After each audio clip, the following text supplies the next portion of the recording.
Ya marca. Jugá con las certezas y las dudas.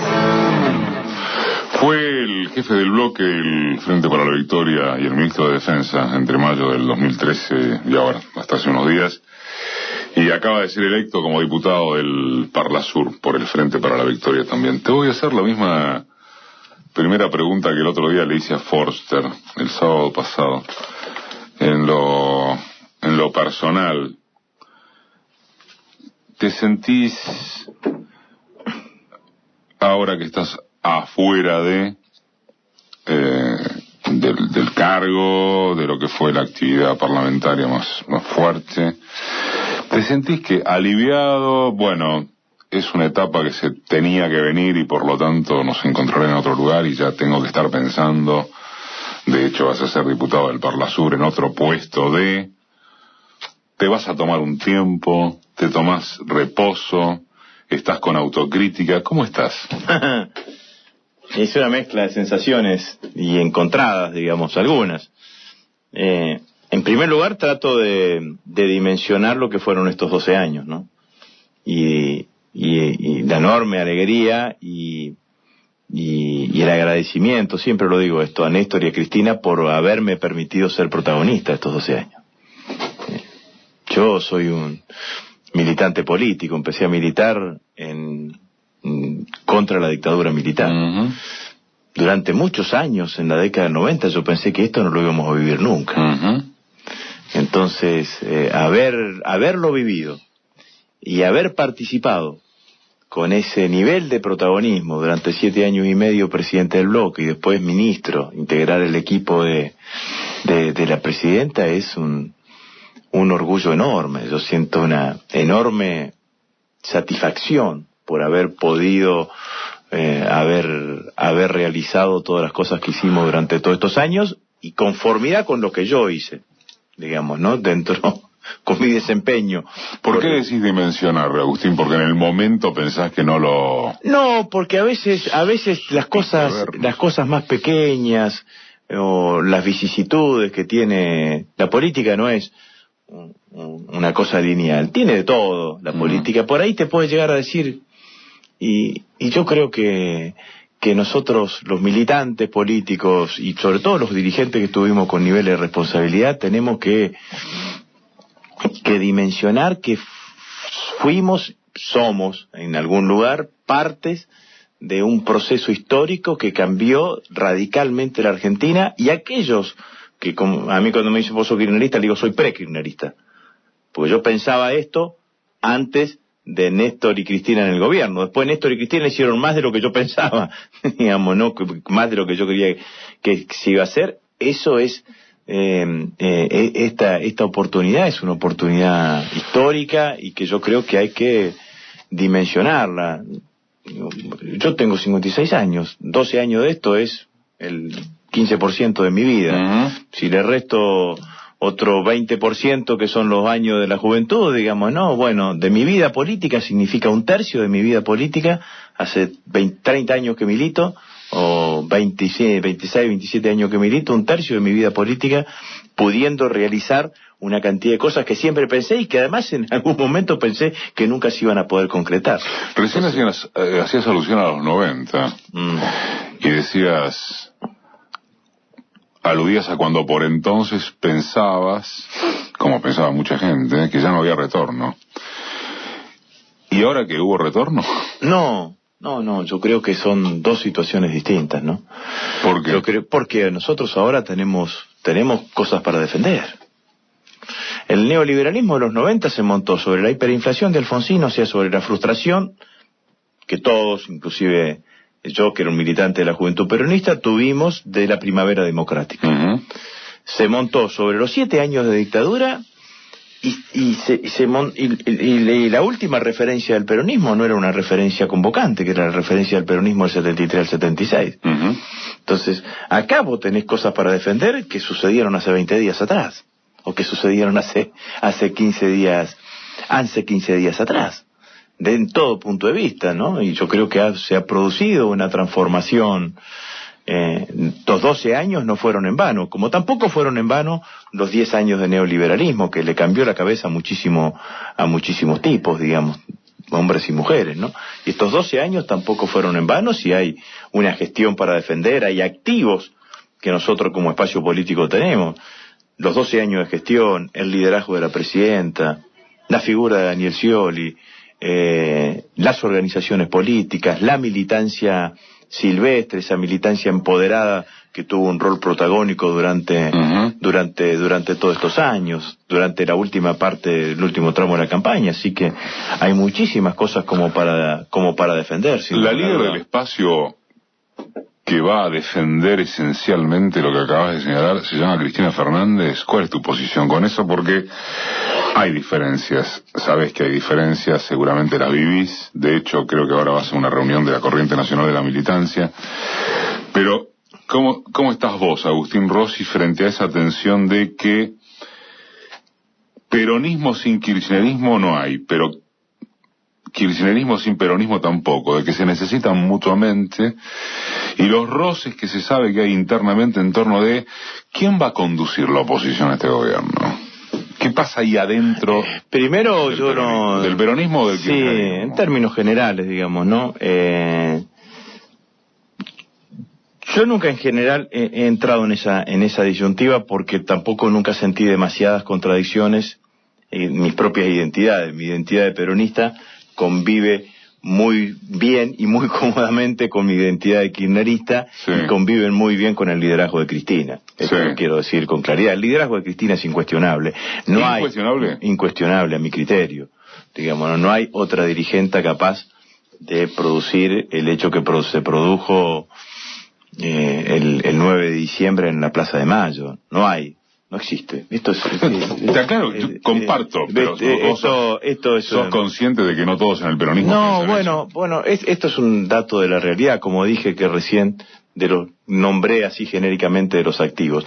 Lo que nadie tampoco puede dejar de desconocer de que el tránsito de ser un gobierno en el oficialismo, de ser oficialista a ser oposición, implica también una cantidad de modificaciones. A ver. Por ejemplo, seguramente vamos a vivir un tránsito, un peronismo, un Frente para la Victoria mucho más horizontal, con mucho mayor horizontalidad, con mucho más debate, en donde los matices que existen y que existieron siempre quizás se acentúen más que cuando estás en el oficialismo. Digamos, ¿no? En el oficialismo, el liderazgo ese de Cristina, más el ejercicio del poder institucional del Estado, más la obligación de dar respuestas a la coyuntura permanentemente, genera una verticalidad que es enorme. Esto no va a pasar en la oposición. Seguramente todas las decisiones van a ser mucho más habladas, van a ser mucho más conversadas. Yo creo que además nosotros fuimos 12 años, estuvimos en el oficialismo y fuimos el oficialismo más agredido de la historia política argentina. Agredido por los medios de comunicación hegemónicos, agredido por los sectores empresarios, con una oposición que nos agredía permanentemente y dando respuestas permanentemente a la coyuntura. La verdad que la posibilidad de tener una mirada introspectiva era muy difícil en esas circunstancias. Es decir, cuando vos tenés que dar respuesta todos los días, ¿cómo haces para decir, loco, paremos la pelota, pisemos la pelota y veamos cómo venía picando los últimos 6 meses? Bueno, eso que no se hizo y que estaba bien que no se hiciese en el marco del ejercicio de la gestión, me parece que claramente ahora no podemos perder la oportunidad que te da el paso a la oposición como para tener una mirada que ni siquiera yo la califico de autocrítica, yo digo mirada reflexiva sobre lo que sucedieron en los últimos tiempos, para que esa reflexión te permita una síntesis y esa síntesis te permita seguir avanzando y seguir construyendo. Me tomo de algo que dijiste antes de hacer una pausa. Esto de que no pudieron parar la pelota y sobre todo, si dijiste 6 meses, los últimos 6 meses no pudimos ver que... No siempre, digo, en términos generales. Está bien. ¿Qué pensás, Agustín, que centralmente no vieron? Desde lo reflexivo, porque me parece muy interesante esto de no la autocrítica, porque el tema de la autocrítica permanentemente, cuando vivís de autocrítica te olvidás de que el poder no se disputa sino que se ejerce. No, bueno, yo creo que hay cosas que merecen una reflexión sincera, digamos, ¿no? Por ejemplo, yo he sido siempre un contrario a este tema de que me corran por el lado de las formas, digamos, ¿no? Siempre he creído que la cuestión era discutir las cuestiones de fondo, digamos, no lo conceptual, no el envase, que es lo que está dentro del recipiente, no el envase. Pero si las formas, que no sé qué quiere decir todavía bien, pero he escuchado muchos argentinos que me dicen, no voté por las formas. Las cadenas nacionales. No sé si son las cadenas nacionales. Es una expresión, digamos, un modo de expresar un disgusto. Si las formas te hacen perder 2 puntos que puesto en el otro lado te hacen ganar la elección, bueno, me parece que hay que tener una mirada sobre eso. Yo intento un análisis que tiene que ver con lo que ha sido nuestra historia política. Nosotros, en eso de ser un espacio político muy agredido, tuvimos un pico de agresión que fue el debate sobre la 125. Sí. Que prácticamente nos achicó, nos encogió en un lugar a la mínima, a un lugar mínimo, ¿no? Ahí nosotros acumulamos un concepto que fue el concepto de minoría intensa. Éramos minoría social en el conjunto de la sociedad y electoral, porque perdimos la elección del 2009. Pero éramos una minoría muy intensa, muy fuerte, muy fortalecida ideológicamente, muy convencida de las cosas que estábamos haciendo. Construimos un modo político de expresarnos, que no es solamente un discurso, es un modo de expresarse, de presentarte a la sociedad, que además nos sirvió para producir las transformaciones más importantes. Fugaron para adelante. Que hicimos en el gobierno, que indudablemente pueden estar entre el 2008 y el 2012 con la recuperación de YPF, la última. Ese modo, la última vez que la sociedad lo legitimó electoralmente fue en el 2011, con el 54% de Cristina. No lo legitimó en el 2013, no lo legitimó en el 2015. Entonces, a mí me parece que ahí hay que reflexionar, hay que bucear. ¿Qué son este tipo? Porque por lo tanto deduzco que vos le das al tema de las formas, la grieta Sarasa, en cuanto a cómo incidió en que el Frente para la Victoria perdiera el primer puesto. ¿No te parece que se discutió? ¿No te parece que haya habido la economía? ¿Te parece que fue el tema de...? O sea, ¿estás hablando de la yegua como elemento central? No estoy diciendo eso. No sé si el primer puesto, No estoy... Pero decís que es uno de los lugares... Yo lo que digo es que eso nos tenemos que permitir debatirlo. Okay. No, yo creo que eso nos lo tenemos que permitir debatirnos. Creo que ese tema de la forma tiene algunos correlatos. Yo siento que en estos últimos tiempos tuvimos un ejercicio endógeno mucho más predominante que exógeno. Digamos, estuvimos hablándonos mucho entre nosotros, aplaudiéndonos muchos entre nosotros, discutiendo también mucho entre nosotros, y quizás no teniendo las aperturas necesarias para el resto de la sociedad. Esa respuesta entre el 2008 y el 2012 fue una respuesta hacia afuera. Fue una respuesta hacia afuera que contó además con alianzas transitorias y coyunturales con otros espacios políticos. Nosotros sacamos la ley de medios apoyado por toda la centroizquierda. Nosotros sacamos la nacionalización de las AFJP también en ese mismo sentido. La nacionalización de las líneas argentinas en diputados sacó 160 votos, 164 votos, mucho más de los votos que teníamos, de la cantidad de diputados que teníamos. Entonces, es que en realidad ahora fue la primera vez en que el peronismo no fue en alianza. Fueron solos. Sí, bueno, pero no es que no había otros partidos. No. Es como que había... Y yo creo que este tema de abrir tiene que ver también con porque digo, también hay que aprender.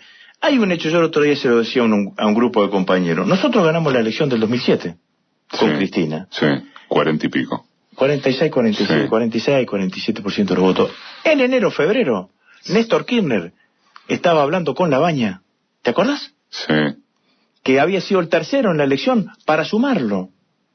Después se frustró por diferentes motivos, vino la 125, se generó otro clima, pero siempre un espacio político tiene que ver de qué manera se amplía, de qué manera abre. Y yo creo que esto, además, más ahora en la oposición, es cada vez más necesario, porque yo creo que la estrategia del macrismo va a ser aislarnos. Va a ser quedarnos sin vasos comunicantes con el resto del arco político, con el resto del arco social, convertirnos en una secta. Bueno, Digamos, si no, mira la tapa de noticias. por más que seamos una secta de muchísimos. Pero con una secta como identidad política. Pero siendo una secta, obviamente, nosotros que estamos en la oposición, nuestro objetivo es recuperar el rol de mayoría. Y estar en la oposición significa también una cosa. Cuando vos estás en la oposición, no tenés capacidad política de construir hegemonía. Tenés que legitimar tu construcción popular, porque perdiste en lugar de ser el centro. Entonces, nosotros durante años construimos hegemonía. La teníamos a Cristina, gobernábamos, tomábamos decisiones políticas. Las decisiones políticas eran a veces controvertidas, pero a los 6 meses de haberse aplicado, veías que generaban un gran consenso. ¿Cómo nos va a construir hegemonía? Bueno, estando en la oposición, es otro el rol. Está Agustín Rossi. Sábado a la mañana, abrimos marcas. ¿Qué derecha ganó por vía democrática, Agustín? La de Agustín Rossi. ¿La misma de siempre? Sí, yo no veo ninguna modificación, ¿no? Para mí. Por eso de las formas, digo, ¿no? No, bueno, pero esto también es cierto. Nosotros, en eso, si alguna vez en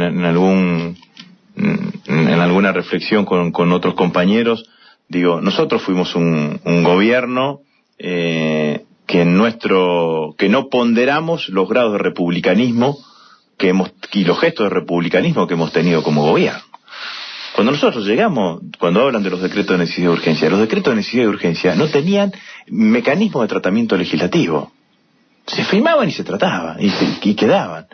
Nosotros, por un proyecto de Cristina, hicimos una comisión bicameral para el tratamiento de los mismos, con plazos, por algo Macri lo hace con decreto simple a la designación de los jueces, porque si lo hacía con un DNU, dentro de 10 días tenía el jefe de gabinete 10 días para mandarlo al Congreso, y el Congreso, independientemente si estuviese en receso o no, tenía 10 días para convocar a la comisión bicameral de DNU, y entonces ahí se iba a tener que debatir de entrada.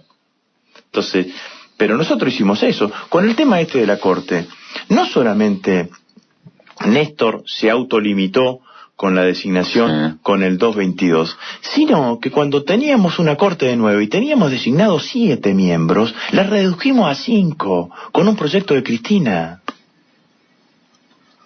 En ese momento, que era año 2006, 2007, podríamos haber designado 2 miembros más de la Corte. Y lo que hizo Cristina con un proyecto dijo, no, la Corte en lugar de 9 va a ser una Corte... Pero podrían haber intentado sus Rosenkrantz y Rosati, es decir. una corte de 5 miembros. Entonces, está claro que nosotros hemos sido mucho más respetuosos de las instituciones de lo que en estos 10 días ha sido Macri, porque en esto hay que decirlo con claridad, lo que hace el decreto es terminar con la independencia del Poder Judicial.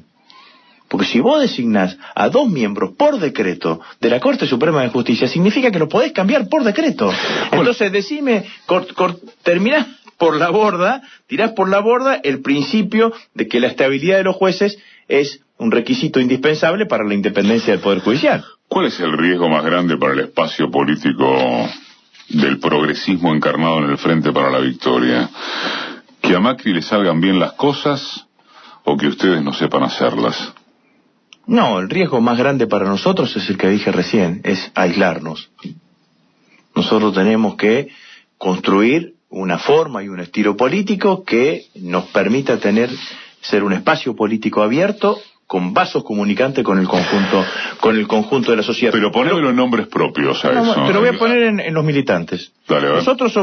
Nosotros durante 12 años no digo que haya sido la única, pero una gran parte de nuestra energía militante, de nuestros compañeros, de nuestras organizaciones, estuvo puesta en fidelizar en el territorio las políticas públicas que se diseñaban en el gobierno nacional, o que diseñaba fundamentalmente Cristina y Néstor. Es decir, que estábamos acostumbrados a trabajar como polea de transmisión, que es el rol del militante, pero fundamentalmente unidireccionalmente, de arriba hacia abajo. Llevábamos adelante, explicábamos esa política, la legitimábamos, la ayudábamos a que se internalice en el conjunto de la sociedad.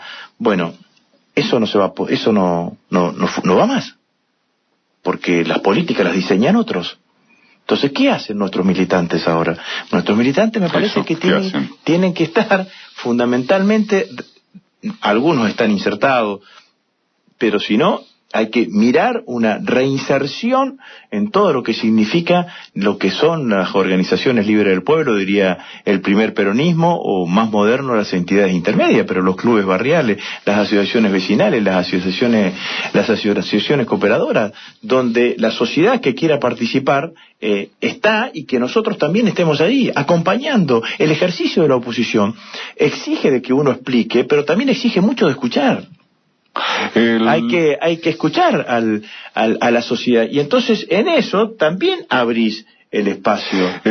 ¿Cuándo es la marcha de la izquierda contra el martes? Hay una marcha de la izquierda trosca, digamos, a la que por primera vez en la historia reciente se suma el movimiento Evita. ¿Eso es también? Sí, no sé cuál es la convocatoria, pero contra todas las políticas por una paritaria, pero quiero decir que, por ejemplo, esa última sesión con la anterior composición del de diputados, en donde los diputados del Frente para la Victoria estuvieron con Claudio Lozano, con Víctor de Genaro, con los partidos, con los bloques del PCT y del FIT votando, nuestros diputados votando por la expropiación del Bagüe, votando por la creación de yacimientos carboníferos fiscales. Es una fotografía que yo aliento. Que yo creo que yo aliento, digamos, ¿no? Porque me parece que allí nosotros tenemos que, sin duda, estar, digamos, ¿no? Hay En general diría que no me parece mal la decisión de Levita de participar de Te lo puse como ejemplo, ni siquiera por el hecho en sí, pero como articulación pero digo que me parece que ahí, que eso es así, digamos, ¿no? Nosotros tenemos que estar. Hay una voz que también va a haber que redimensionar, que es la voz de Francisco, ¿no? Del Papa. ¿Redimensionar? No, el peso que va a tener. Porque es una voz claramente anticapitalista. No, yo no lo comparto, pero digo, bueno, pero ¿pensás que lo va a tener en la escena política que se viene más que lo que se conoció? Si el Papa viene en el 2017 va a haber dos hechos políticos en Argentina: la visita del Papa y las elecciones. Sí. Eso va a ser así. Si hay una corriente de la Iglesia que toma posiciones claramente con posiciones anticapitalistas en contra de la libertad de mercado, bueno, es una corriente de la Iglesia a la cual nosotros creo que tendríamos que prestarle atención. Antes de preguntarte por tu labor en el Parlamento del Mercosur y despedirte, esto de recalcular de qué va a ser ahora la militancia acá. Sí. Porque vos dijiste, se tiene que referenciar en organizaciones barriales, se tiene que referenciar en múltiples espacios que quedaron desamparados no ideológicamente. No, y recrear algunas cosas creativas, digamos, ¿no? Por ejemplo, yo digo, hay que convocar a todos aquellos que defendemos el mercado interno. Con las medidas económicas, el gran afectado es el mercado interno. ¿Pero a quién? ¿Te referís a pymes, asambleas de pymes? Asambleas de pequeños y medianos empresarios, sindicatos que están directamente afectados, sus trabajadores, por lo que significa el mercado interno, organizaciones políticas que tengan una mirada por la defensa del mercado interno. Todo eso lo lidera Cristina. ¿Sabés qué va a hacer ella? ¿O intuís qué va a hacer? ¿O tenés signos de qué va a hacer? De si ella se pone al frente. Porque, a ver, no hay militancia sin estar en el barro y no hay militancia sin líder. Yo rescato eso que siempre decía, perdóname, Capitanich, que bueno, tampoco es de él, sino una recreación en todo caso. Un proyecto político tiene que tener tres cosas. Primero, proyecto. Tiene que tener territorio y tiene que tener líder. Liderazgo, sí. La líder del espacio está clara, por lo menos según lo que piensa uno. El proyecto sería rescatar estos 12 años. El territorio pasó a estar en duda. Bueno, yo creo que hay que lo que está, lo que hay es un cambio, digamos, ¿no? Es lo que decíamos anteriormente. Vos pasaste del oficialismo a la oposición. No tenés posibilidad de construir hegemonías. Las hegemonías no las tenés posibilidades, no se legitiman. Entonces tenés que buscar cómo hacer para ir legitimando políticas para el conjunto de la sociedad. Para mí el liderazgo de Cristina es un liderazgo cuestionable. Eso no significa que con el liderazgo de Cristina solo están resueltas todas las cosas. Hay que hacer una cantidad de cuestiones. Lo que yo te preguntaba, y me interrumpí a mí mismo, es si ella está dispuesta, por lo que sabes. Cristina es una militante. No va a dejar de militar nunca. ¿De qué manera va a posicionarse, va a ejercer ese liderazgo? Eso yo no lo sé. Pero sí, sin duda, creo que esa vocación militante es una vocación militante que la tiene y que la va a expresar en algún momento. No sé ni cómo, ni de qué manera, ni cuál es el momento. También sé es que depositar todo la posibilidad de éxito de este espacio político en el liderazgo de Cristina es casi injusto para con ella. Porque es ponerle toda la carga de la responsabilidad. Los dirigentes políticos, los militantes políticos, las organizaciones políticas tenemos la obligación de pensar, de recrear situaciones y de generar nuevos hechos que permitan ir generando una ampliación del espacio político.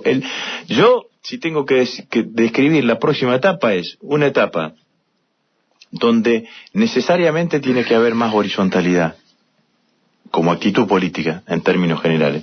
Una etapa en donde además de hablar tenemos que escuchar.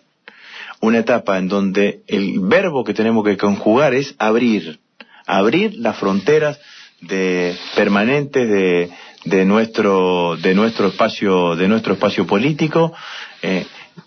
Yo lo referenciaba a Néstor con lo de La Baña.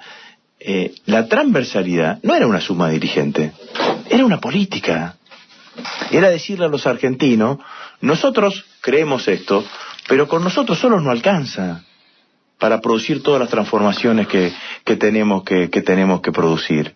Y entonces convocamos a una cantidad radicales, socialistas, independientes. Bueno, esa mirada es una mirada que hay que plantearla claramente, digamos, ¿no? ¿Qué riesgo hay que el PRO coopte peronismo? ¿Que haya properonismo? Bueno, a mí me parece que va a haber al mismo estilo de lo que fue en algún momento la renovación peronista. No, el fenómeno de la renovación peronista, del cual yo milité y participé en los 80.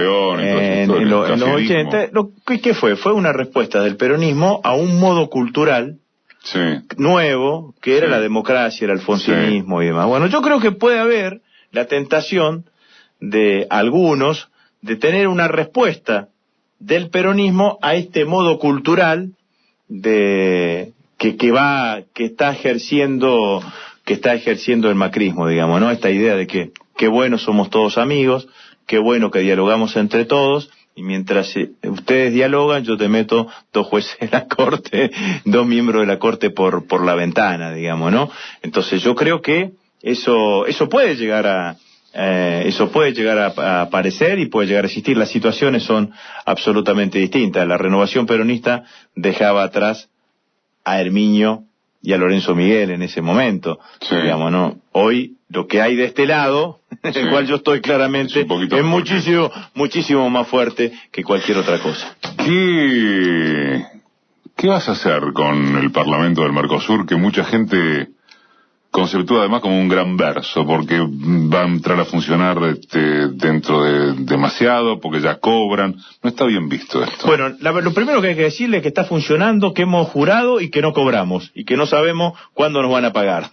Bueno, esto es lo primero que hay que decir. O sea que es exactamente al revés. Juramos el día lunes 14, es decir, este lunes de esta semana. Estuvimos trabajando domingo y lunes en Montevideo con los 43 parlamentarios, con los 43 miembros de la delegación argentina. La mayoría somos del Frente para la Victoria. Lo designamos por mayoría a Jorge Tayana como miembro de la mesa directiva del Parlasur. Jorge en ese carácter porque la presidencia es rotativa por abecedario. Hay un venezolano. A partir del 1 de enero Jorge es el presidente del Parlamento del Mercosur. Yo presenté una serie de iniciativas, cuatro proyectos. Uno fue aprobado, que fue tomar los 9 puntos que Naciones Unidas aprobó el 10 de septiembre de este año en relación a las recomendaciones para la reestructuración de deuda de países soberanos, lo tomamos como una declaración de apoyo que dio el Parlasur, así que estamos trabajando. ¿No es un problema? ¿Es correcto el Parlasur, al revés de lo que son otros organismos regionales, elabora informes pero no legisla? El Parlasur tiene distintos tipos de legislaciones, digamos, declaraciones, recomendaciones, resoluciones. Lo que no tiene es la posibilidad de tener leyes de cumplimiento obligatorio, que tiene que ver con un modelo de integración que tiene el Mercosur, que es un modelo horizontal de integración. El Mercosur, no el Parlasur, no prevé hasta ahora organismos supranacionales. No es como la Unión Europea, que el Banco Central Europeo determina la política monetaria de todos los países. Eso fue una condición básica, sobre todo para que ingresen los países más chicos, los países de menos volumen, alrededor de... Y que no tenga esa capacidad de legislación y supre, ¿bueno o es malo? Es lo que tenemos hoy, digamos, ¿no? Es lo que tenemos hoy. Pero aspiracionalmente... Y habría que ver, digamos, que yo creo que hay determinadas, si nos acercamos al modelo del Parlamento Europeo, sí. El Parlamento Europeo, las legislaciones de carácter obligatorio son las que emanan del Consejo del Mercado Común, no las iniciativas de los legisladores, de los parlamentarios europeos, es decir, aquellas que deciden los presidentes o los delegados de los presidentes y se convierten en una disposición y la mandan como si fuese un proyecto de ley al Parlamento Europeo, esas son de cumplimiento obligatorio, pero no las de los legisladores per se como iniciativa parlamentaria no pueden presentar proyectos de carácter obligatorio. Quizás habría que ir buscando alguna cuestión de estas características. Gracias, Chivo. Muchas gracias. Te volviste a Rosario, ¿no? ¿Te reinstalaste? Estoy en Rosario, entre Rosario y Montevideo. Tiene su cosa parental. Y vaya es mi ciudad, digamos, yo no dejé de ir nunca, pero está mi mujer, están mis hijos, pero hacía 10 años que no vivía. Pasó Rossi.